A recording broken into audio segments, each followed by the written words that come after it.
Good morning, everyone. My name is Tanveer Ahmed. I welcome you all for the today online learning class. In this part, we will cover about properties of material. In the previous class, we have discussed how to classify a materials. Material को आप किस तरह से classify करेंगे, तो classification इस तरह से बताया था कि हर एक मतलब कि जितने भी थिंग्स हैं, मतलब living things non living things को इस जगह ऐसे रखा जाए ताकि उसको हम लोग ग्रुपिंग इस तरह से की जाए ताकि हम लोगों को वो कन्वीनियंट हो उसको बाद में ढूंढने के लिए। ठीक है, अगर मैं भूल भी जाऊँ तो क्या है कि उसको उसके प्लेस पे रख दिया जाए तो दोबारा उसको लेने के लिए हम लोग को ज़्यादा उसमें टाइम को वेस्ट ना किया जाए। ठीक है, तो आज प्रॉपर्टीज़ ऑफ मटेरियल के बारे में समझते हैं कि what is the material properties of material. you have different you use a different thing according to their requirement and according to their properties। हम लोग डिफरेंट डिफरेंट चीज़ों को यूज़ करते हैं उसके प्रॉपर्टीज़ और उसके रिक्वायरमेंट के according.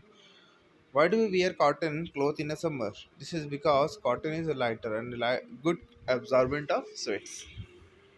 Similarly, you wear a woolen cloth in a winter because they trap body heat and keep your body warm। कहने का मतलब ये हुआ कि आप कॉटन क्लोथ गर्मी के दिन इसलिए पहनते हो क्योंकि वो क्या करते हैं, स्वेट को एब्जॉर्ब करते हैं। साथ साथ अगर वुलन क्लोथ पहनते हो तो वो क्या करते हैं, हीट को ट्रैप करते हैं, जो कि आपको बॉडी को हीट रखने में काम आती है। ठीक है, तो property of material make them suitable for particular use. और हर एक मटेरियल की जो प्रॉपर्टी वो ये बनाती है उसको सूटेबल, जो किस किस टाइम के लिए वो क्या चीज़ या फिर किस सिचुएशन के लिए वो रिक्वायरमेंट है उसको वो मतलब कि वो यूज़फुल बनाती हैं।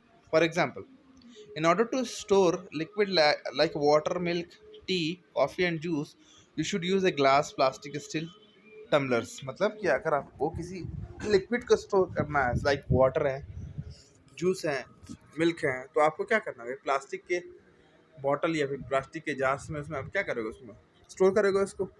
अपीयरेंस, अब देखता हूँ उसकी अपीयरेंस। अपीयरेंस क्या है, different kind of materials such as wood, metal, plastic, glass and pottery look different from each other।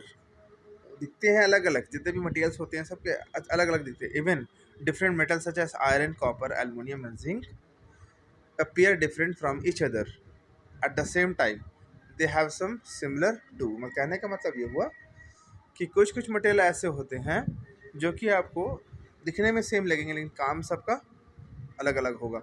लेकिन अगर मैं मेटल्स की बात करूँ तो अपीयरेंस में वो अलग अलग है, लेकिन उनका भी उसके अंदर भी कुछ कुछ सिमिलैरिटी होती है। ठीक है ना, जैसे अगर सेम चीज़ का अलग अलग मटेरियल बनाए, मतलब सेम मटेरियल अलग अलग, सेम थिंग अलग अलग मटेरियल के बनाए जा सकते हैं, है ना। Some materials appear to shiny और lustrous while other are dull। let us perform following activities to understand it better।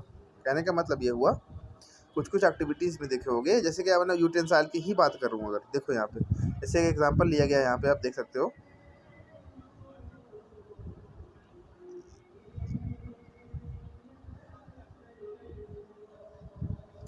जैसे यहाँ पे एक मेटालिक चेन है, साथ साथ में आपका क्या है, यहाँ स्टील यूटेंसाइल है, तो वो मेटल के हैं, ये भी मेटल के हैं। ठीक है, यहाँ पर भी आप देखोगे बहुत सारे यूटेंसाइल का यूज़ किया गया है, तो सब अलग अलग मटेरियल के भी हो सकते हैं और सेम मटेरियल के भी हो सकते हैं, लेकिन अलग अलग सबका यूज़ भी है। यहाँ पे एग्जाम्पल के तौर पे आपको समझाया गया है। ठीक है ना, some materials appear to be shiny और some lustrous while the other dull. कहने का मतलब ये हुआ कि कुछ चीज़ शाइनी होती हैं, कुछ चीज़ आपको क्या होती है, डल होती हैं। जैसे यहाँ चौक का एग्जांपल दिया गया है, ये चौक है आपका,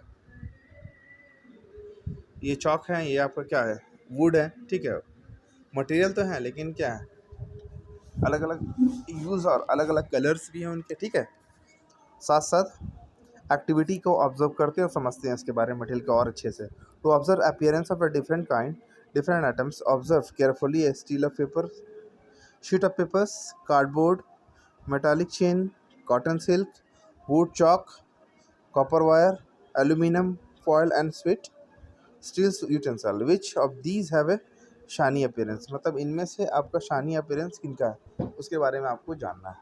ठीक है,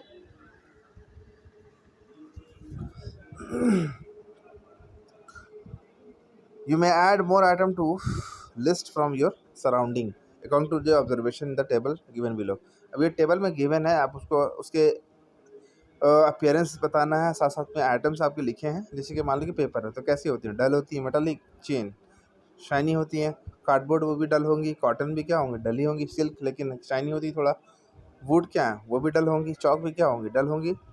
कॉपर क्या हो, कॉपर वायर शाइनी होगी। एल्युमिनियम भी शाइनी होंगी और स्टील यूटेंसिल्स भी शाइनी होंगी। तो these are the example of materials which appear having different appearance. Okay, now next में आते हैं hardness. Some materials can't be present with a hand. Some materials cannot be pressed with a hand or a stretch or a cut easily. Such materials are hard. For example, wood, glass, a piece of stone, metal key, and iron nail are hard material. In fact, most metal are hard. कहने का मतलब ये हुआ कि अब materials भी क्या होती हैं अलग अलग, मतलब उसको देखा जाए उसके स्ट्रेंथ के मामले में तो अलग अलग मटेरियल का अलग अलग मतलब ये होता है, स्ट्रेंथ होता है। तो वुड को देखेगा तो वुड है, ग्लास है, पीस ऑफ स्टोन, मेटल की and other iron nail are hard. But in fact most metal are hard. कहने का मतलब ये हुआ कि मैक्सिमम जो मेटल्स होते हैं वो कि तुम्हारे क्या होते हैं, हार्ड ही होते हैं सब। Materials which can be compressed with hard और स्क्रैच्ड और कट इजली आर सॉफ्ट। मतलब ऐसे मटेरियल जो कि कंप्रेस किया जा सके, ठीक है, हैंड से, और उसको स्ट्रेच भी किया जा सकते हैं। तो ऐसे मटेरियल को हम लोग कह सकते हैं वो सॉफ्ट है। For example cotton and sponge are the soft materials. A more hard substance can scratch or cut a less hard substance. Thus, diamond is used to cut glass. Hard substance materials and stones are used to make cutting tools. These are the example of hardest material and soft materials. That's all for today's class. Thank you. Have a marvelous day.